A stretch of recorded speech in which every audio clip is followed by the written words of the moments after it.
Hello everybody, this is Gregory with How I Lost Over 100 Pounds and I've kept it off for 30 plus years, where there should be no hesitancy in your weight loss and in your weight maintenance. Today we're going to continue reflections of a weight loss warrior and talk about the returning of the panic attacks. Now before we begin, if you need help with weight loss, contact me through the Clarity FM link found here in the episode notes. Also check out my website, my books, my courses, my recipes, and if you appreciate my content, hit the like button, hit the notification button right now. And if you really like it, hit the PayPal link and make a little donation. All right, so obviously watch these in order, makes sense.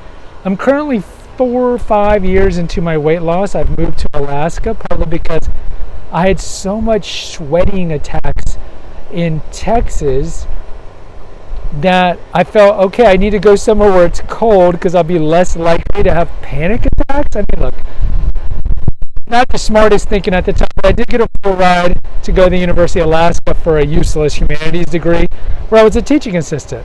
Now, in college, and I forgot to mention this in the college episode, I started having this thing where I would start sweating in class. And if you go to episode 2 of Confessions of an Obese Child, I talk about how fat people don't like to speak in class and having been called up to the front of the class for math or whatever in the 2nd, 3rd grade, how horrible that was. Well, for whatever reason in college, it started coming back where I'd go into a classroom, I'd just start sweating. I thought everyone was looking at me, which made me sweat even more, so I'd have to run out of the class, go to the bathroom, pat everything down, tons of paper towels, then go back in, and the same thing, I started sweating. And I just had this anxiety, and rinse, lather, repeat, and I was probably making more attention by leaving and coming and leaving and coming and leaving and coming. And it was the same thing anytime I had to go to a social event, my friends knew. It's like if I go in, I had like a code word that I had to get out. So it really affected my social life. So I thought, I'll go to Alaska. That'll get me away from all my problems. And it did and it didn't. So I talked about in the previous episode about my dysfunctional eating and my weight gain, my first weight gain happened in Alaska and then I lost it. But in Alaska was this interesting dichotomy because I was in graduate school. It was my first experience in graduate school.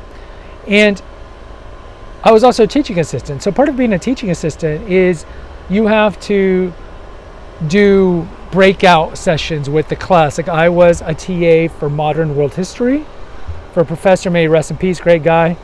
And he maybe 250 kids in there. It was a big seminar class. And so right before tests, I'd had to do seminars, breakout sessions with these kids. And I also had to teach the class when he was out.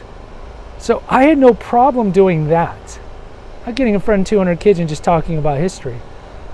But in my graduate classes, where I'm in a room with 9 other people talking about books and BSing, because that's really what graduate school is, you know. And I'll talk about this when I get to my PhD level episode.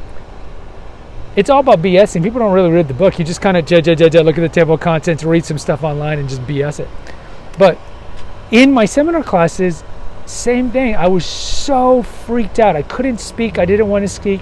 I was so panic attacky, go in, sit, get out, I had to get out, to the point where I had to tell my professors, like, please don't call on me. I have social anxiety disorder. Please don't ever call on me. And a couple of them, understood, but again, it's like, they're probably thinking, well, how can you ever be a professor if you can't speak? And these were professors that were not my professor that I was a TA for, so they didn't see me in action, so to speak. And I remember telling the head of the program, like, I'm sorry I have to miss your class again. I'm sorry I have to miss your class. It's just too much pressure. And I almost failed that class. She luckily, because she was a psychologist, gave me some like alternative assignments. But it was horrible. And again, this all goes back to, I've lost the weight. I'm regular weighted, but in my head, I'm still the fat kid with all the fat kid insecurities. Like none of these people in Alaska, 7,000 miles from where I was fat, knew that I was fat. I looked like a regular guy. It wasn't like I was taking off my shirt and they could see my shirt marks. I was a regular guy, but in my head, I was still the same fat kid. In my head, I'm still the same fat kid getting in front of the class of math or giving a speech in elementary school, still feeling the taunting and the bullying and all that. And I couldn't exorcise that out of my psyche. So in Alaska, it was a strange dichotomy because I could thrive teaching in front of a large class, doing office hours, and all these things like that. But around my peers, where I guess I had to be more insecure because maybe I didn't know the content as well, as opposed to being around undergrads who don't know anything about history. Maybe that was it, but I think it's just kind of this claustrophobic fear of being around your peers that almost jeopardized me not getting my master's degree. Guys, post in the comments, let me know if you can relate to panic attacks. I'd like to hear from you. Next episode, I'll talk about my dysfunctional eating in Alaska. Hit the notification, subscribe, and share button. Until next time, take care, God bless, and pray.